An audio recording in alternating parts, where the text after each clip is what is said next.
మన ప్రభు అయిన యేసుక్రీస్తు నామములో ఈ యొక్క యూట్యూబ్లో చూస్తున్నటువంటి ప్రేక్షకులందరికీ ప్రత్యేకమైన వందనాలండి.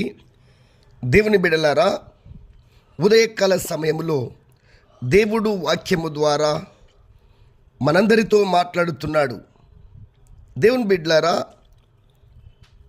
పిల్లలు ఆడుకునేటువంటి ఆ యొక్క బాలు కింద కొట్టినప్పుడు అది చాలా పైకి ఎగురుతుంది.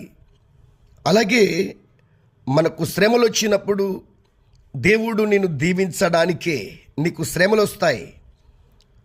సహోదరుడా, దేవునితో మాట్లాడుతున్నాడు. సహోదరి, దేవునితో మాట్లాడుతున్నాడు. శ్రమలు వచ్చినప్పుడు నువ్వు కృంగిపోకూడదు. యేసయ్య ఆ శ్రమలన్నీ అయిపోయిన తర్వాత ఒక ఉన్నత స్థితిలో నిన్ను నిలబెడుతున్నాడు. పోతీఫర్ తన భార్య ద్వారా యోసేపుకు శ్రమ వచ్చింది. ఐగుప్తు దేశంలో దేవుడు ప్రధానిగా యోసేపును చేశాడు. అలాగే గొలియాతు ప్రియులారా, దావీదు చూడండి, దావీదుకు వచ్చినటువంటి శ్రమ గొలియాతు ద్వారా, కానీ దేవుడు దావీదును రాజుగా చేశాడు. నెబుకద్నెజరు, సిద్రాకు, మేషకు, అబేద్నెగో ఆ ముగ్గురికి శ్రమ వచ్చింది. ఆ ప్రాంతములో వాళ్ళు అధిపతులయ్యారు. దేవుడు నీకు శ్రమ వచ్చిందంటే నీ మంచి కొరకే.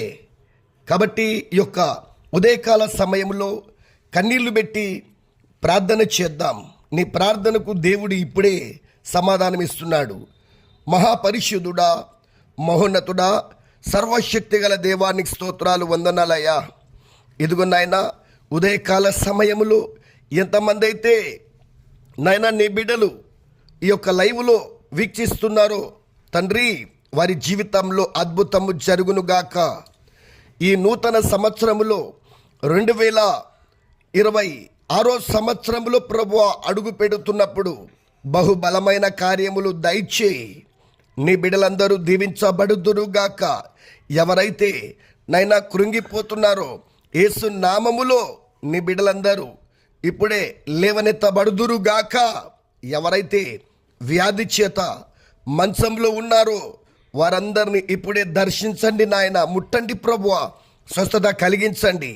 ఎవరైతే తండ్రి ఎన్నో సంవత్సరాల నుంచి తండ్రి క్యాన్సర్ వ్యాధి చేత బాధపడుతున్నారు, ఇప్పుడే ముట్టి స్వస్థపరచు.